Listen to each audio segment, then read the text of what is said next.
Este podcast llega a ustedes gracias a Domex. En Domex corremos por ti. Señores, estamos aquí en un escenario diferente al que usted usualmente está habituado a vernos. Estamos aquí conversando con don Antonio Cruz, una persona que ya de por sí teníamos mucha admiración. Pudimos verlo la última visita que usted tuvo aquí en el último Congreso de Apologética. Y bueno, este fin de semana dio cátedra, como siempre. De verdad que para nosotros es un gusto poder compartir con ustedes. No le voy a dar un briefing ahora, sino que lo voy a poner previo a la entrevista para que usted pueda conocer un poquito de a qué se dedica don Antonio, porque queremos aprovechar al máximo estos minuticos que tenemos con usted. Bienvenido, don Antonio. Muchas gracias, es un placer estar aquí con vosotros. Espero que su estadía aquí en Santo Domingo haya sido buena. Sí, de momento ha sido muy buena, no he parado de trabajar desde que he llegado. Me imagino que no le llevaron a la playa, ¿verdad que no? No, todavía no, pero no pierdo la esperanza. Lo importante es que usted esté aquí con su esposa, Sí. en familia. Sí, sí, así Qué es. bueno, Estoy qué bien. bueno. Don Antonio, mire, usted sabe que hay mucha gente que cuando llega la fe, cuando llega el cristianismo, tiene muchas dudas, muchas preguntas. A veces la gente llega por experiencias, a veces sobrenaturales. Hay otras personas que llegan con razonamientos, pero definitivamente creo que hay un terreno donde la gente no termina de afianzar dos puntos. Y es lo que yo quiero que conversemos, y de aquí podemos fluir en la conversación con Rafa. Un shout a la gente de Santo Yareje que están aquí siempre apoyándonos.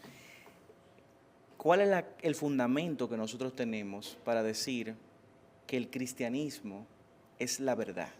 O sea, ¿por qué nosotros decimos que el cristianismo es la verdad?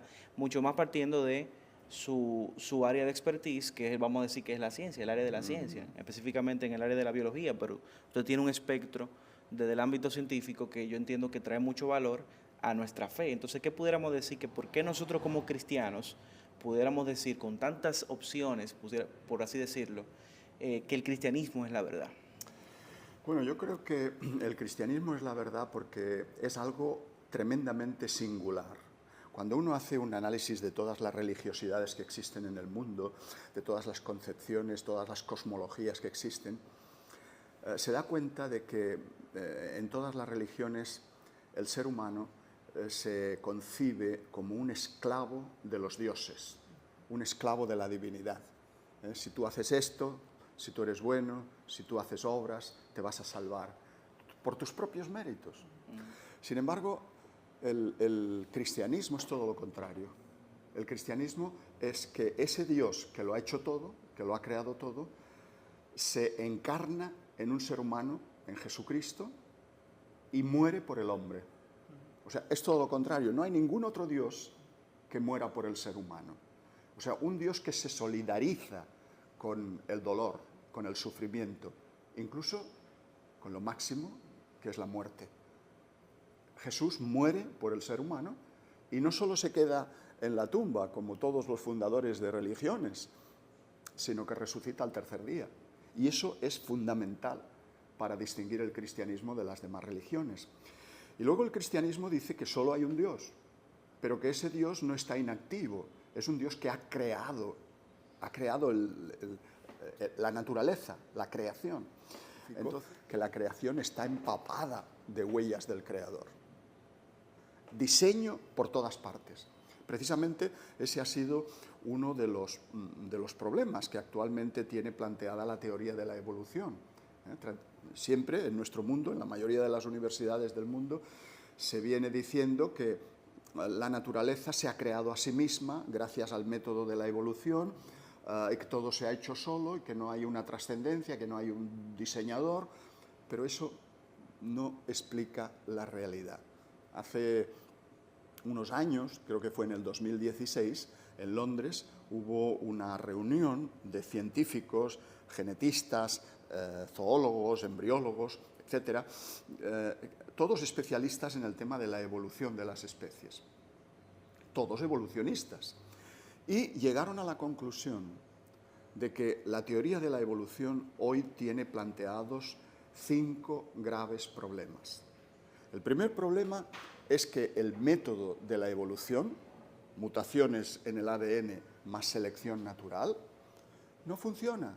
Eso no genera nueva información. Eso no genera la diversidad de especies que existe hoy en el mundo. Un error con otro error, mutaciones en el ADN, ¿cómo una suma de errores puede llegar a producir la maravilla de la vida que existe en nuestro planeta? Entonces, ellos acabaron el Congreso diciendo, tenemos que encontrar otro método para explicar la teoría de la evolución. Y siguen buscándolo.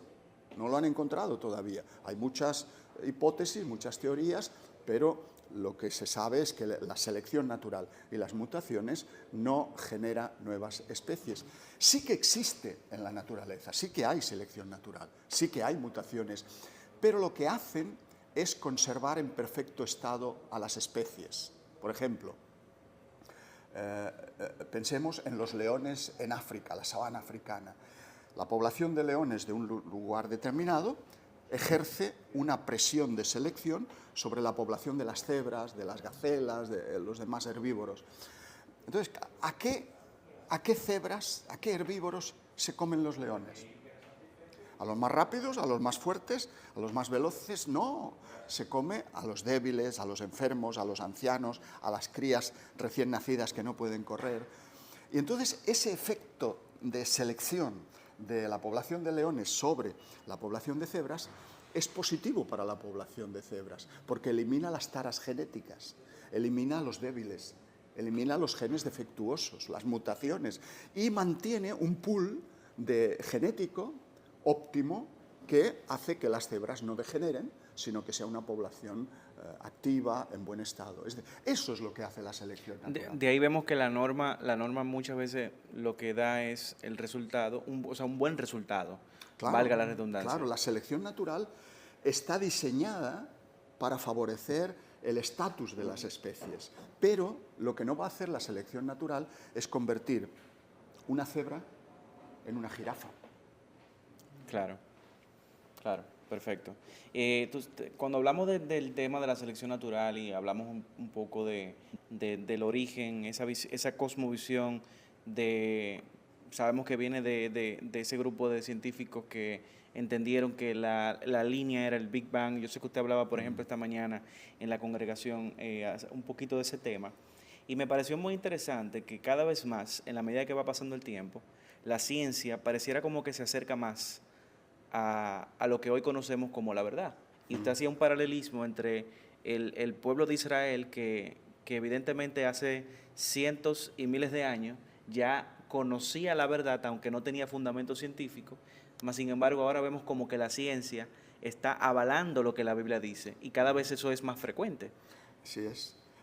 Claro, son cosas sorprendentes que, por ejemplo, un pueblo sencillo, un pueblo que no eran pensadores, grandes pensadores, Sí. un pueblo...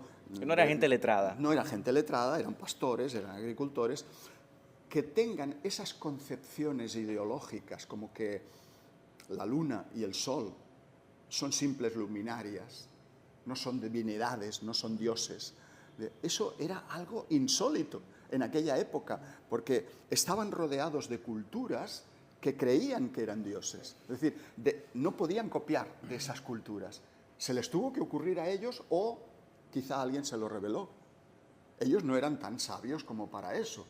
Entonces, todo lo que dicen ellos, el respeto a la mujer, el respeto a la vida, el tratar bien a los esclavos, todas esas cuestiones que ellos defienden en esa época tan primigenia, pues supone que han tenido detrás a una revelación, un revelador.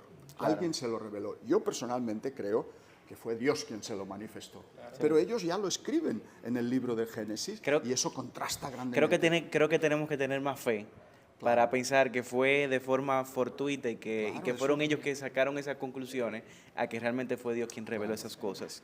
Don Antonio, rapidito, la Biblia, un terreno sumamente controversial para muchos, para nosotros muy claro, pero tenemos que respetar la visión de otras personas. ¿Por qué nosotros entendemos que entonces la palabra de Dios está concebida en esas páginas que nosotros llamamos la Biblia? Bueno, la Biblia es un libro altamente sospechoso. Es altamente sospechoso porque dice cosas, igual, así como el pueblo de Israel tenía esas convicciones, la Biblia dice cosas sorprendentes que se han podido comprobar con la ciencia moderna. Por ejemplo, un ejemplo simple es ¿por qué se circuncidaba a los bebés recién nacidos el 8º día? Podía haber sido el 7º día, o el 9º, o el 10º. ¿Por qué el 8º? Bueno, nadie lo sabía. Pero resulta que ahora se hace un análisis de los bebés recién nacidos, se observa qué cantidad de protrombina en sangre tienen. La protrombina es una proteína que actúa en la coagulación de la sangre. Es decir, que sirve para que la sangre se coagule y no se desangre un bebé cuando tiene un corte. Bueno, pues la protrombina cuando nace el bebé es prácticamente nula, no hay. Pero va creciendo, va creciendo, va creciendo y luego disminuye y se estabiliza. El día que más protrombina hay en sangre es el 8º día. Es el día de la circuncisión, el día que hay que cortar el prepucio y que no haya una hemorragia que sea peligrosa para la vida del bebé. ¿Acaso es que eran bioquímicos o médicos los hebreos? No. No me parece. Pues yo creo que eso ha tenido que venir de un Dios que es el que está detrás de la Biblia. Claro. Tengo un libro que habla de todos esos detalles. ¿Se puede hacer publicidad de mi libro? Sí. Claro que sí. Hay un libro que Lo ponemos en la portada, no se preocupe. El libro se titula Introducción a la apologética cristiana. Y ahí está explicado todo eso con mucho más detalle. Buenísimo. Hermano, ya que su área de especialidad son las ciencias y usted es biólogo, ¿verdad? Y hablaba de los rastros o las huellas del creador en diferentes aspectos del mundo, como lo vemos. Usted recién hablaba de los niños, de los humanos en su etapa más temprana. ¿Qué rastros tenemos del creador nosotros en nuestro cuerpo como seres humanos? ¿Qué podemos decir definitivamente? Una mente inteligente pensó el diseño de nuestro cuerpo. Bueno, a ver, el ser humano tiene una estructura anatómica, fisiológica, muy particular. Pero cuando el ser humano piensa en Dios, tiende a antropomorfizar a Dios. Es decir, Dios no tiene cuerpo, Dios no tiene huesos, carne, ojos como nosotros. Espíritu. Pero decimos que Dios mira, que Dios habla, que Dios pronuncia. Estamos haciéndole hombre, estamos antropomorfizando a Dios. Sí. Pero claro, Dios es espiritual, Dios es sobrenatural, ¿no? Y ese Dios nos crea, nos concibe con unas peculiaridades anatómicas que cuando uno profundiza se da cuenta de la maravilla que Dios ha hecho. Hay por ahí libros, sobre todo escritos por norteamericanos, que dicen, no somos tan perfectos, los errores del cuerpo humano. El cuerpo humano, el otro día, por ejemplo, Juan nos dio una conferencia sobre el talón, el pie, cómo el pie es una estructura maravillosa para soportar peso. Y algunos dicen, esto yo lo habría hecho mejor, con un solo hueso funciona mejor. No, nada de eso. Cuando uno analiza cada aparato del cuerpo, el sistema nervioso, el aparato digestivo, el sistema pulmonar, la sangre, qué moléculas, qué células tiene la sangre, cómo es posible que la hemoglobina de la sangre capte el oxígeno de esa manera en los pulmones y lo transporte a los millones de células que hay por todo el cuerpo para que ellas respiren y para que pueda funcionar todo. Y te sorprende absolutamente cómo todo funciona a la perfección, porque todo está lleno de máquinas moleculares, complejas, máquinas que hacen funciones increíbles. Se han descubierto transportadores, por ejemplo, las kinesinas, que se han descubierto en muchos animales, pero también el ser humano tiene estructuras, motores moleculares increíbles, que toman los orgánulos citoplasmáticos y los arrastran como si fuese una camioneta y los llevan de un sitio a otro para distribuirlos. Esas cosas no se han podido formar por azar. Requieren una planificación previa, requieren un diseño espectacular. Entonces, eso simplemente a nivel anatómico, pero si pasamos al nivel psicológico y más aún al nivel espiritual,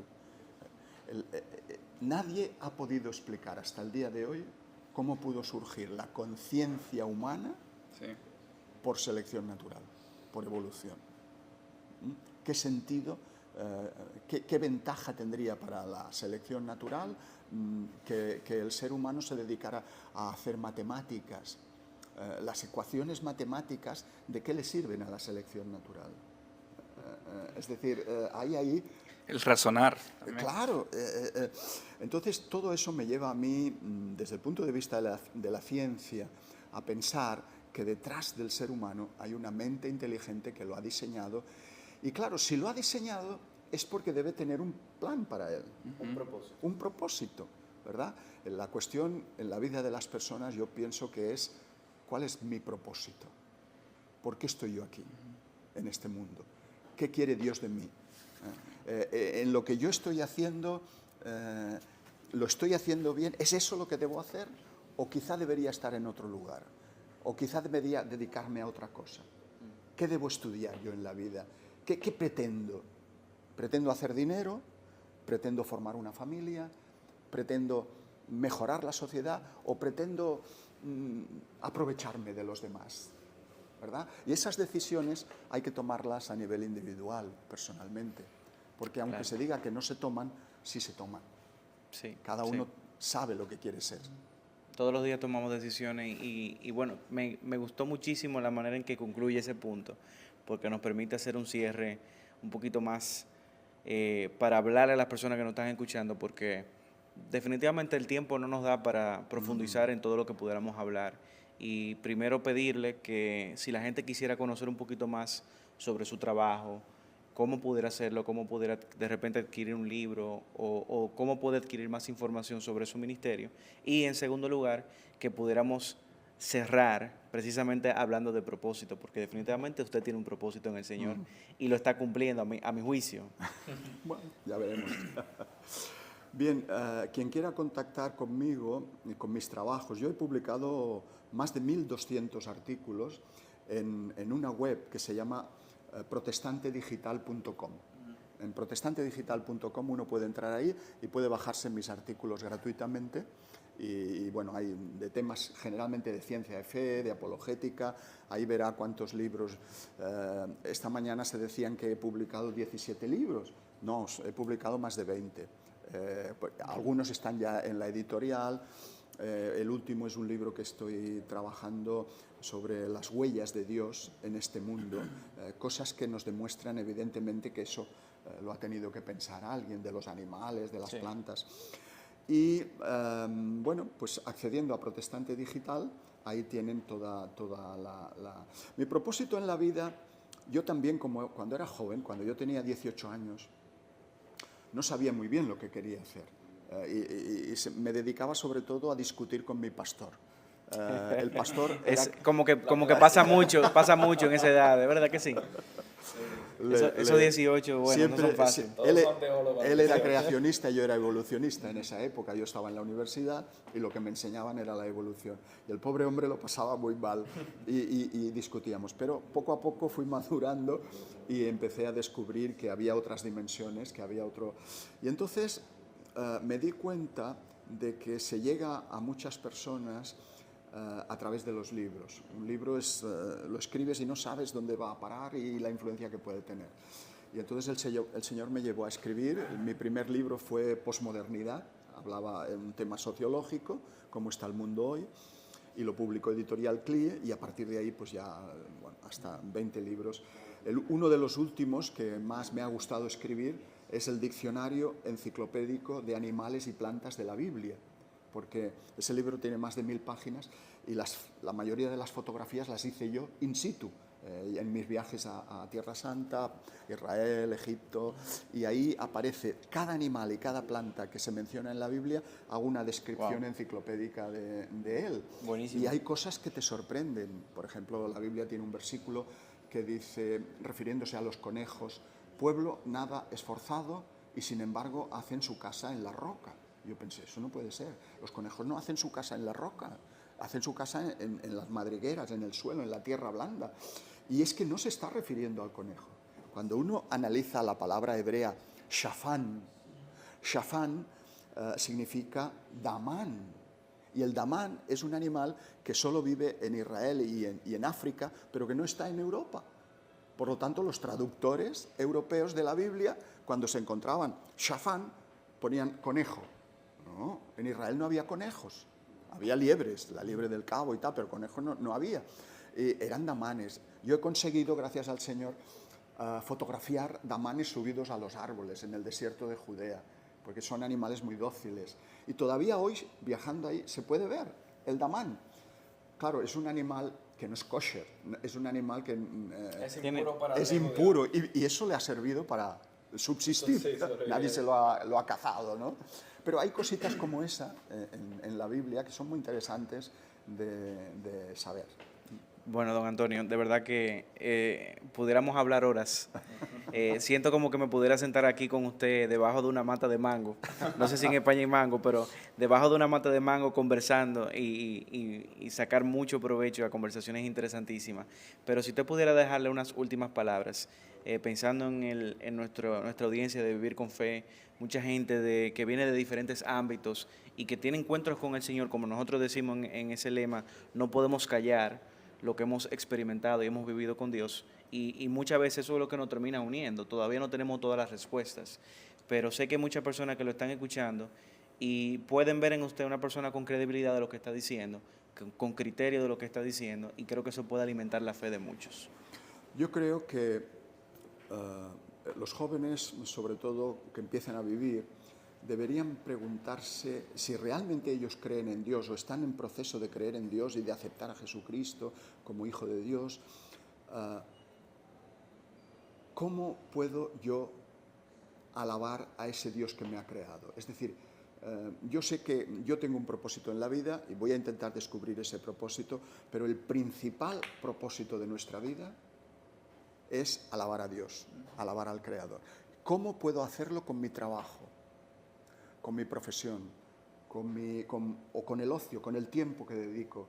O sea, voy a hacer algo que a mí me guste, porque si estás haciendo algo que no te gusta, vas a sufrir mucho. Sí. Algo que a ti te llene, te guste, pero que ese algo a la vez sirva para engrandecer el nombre de Dios en la tierra. Amén, amén. Bueno, señores, hasta aquí ha llegado este episodio especial con don Antonio Cruz. Le invitamos a que usted busque los trabajos que están publicados y definitivamente si usted quiere más información o no sabe cómo contactarse o lo que sea, usted tiene toda la libertad de comunicarse con nosotros, que nosotros con mucho gusto le canalizamos para que pueda adquirir cualquiera de sus publicaciones. Y esperamos que no sea la última aquí en Santo Domingo. Esperemos que no, lo que el Señor diga. Y sobre todo que cuando usted vuelva, que lo lleven a la playa. Ok, muy bien, eso sí, lo apoyo. Muchas gracias. Gracias a vosotros. Buen viaje de vuelta. Mucho gusto, mucho placer. Señores, hasta aquí Vivir con Fe.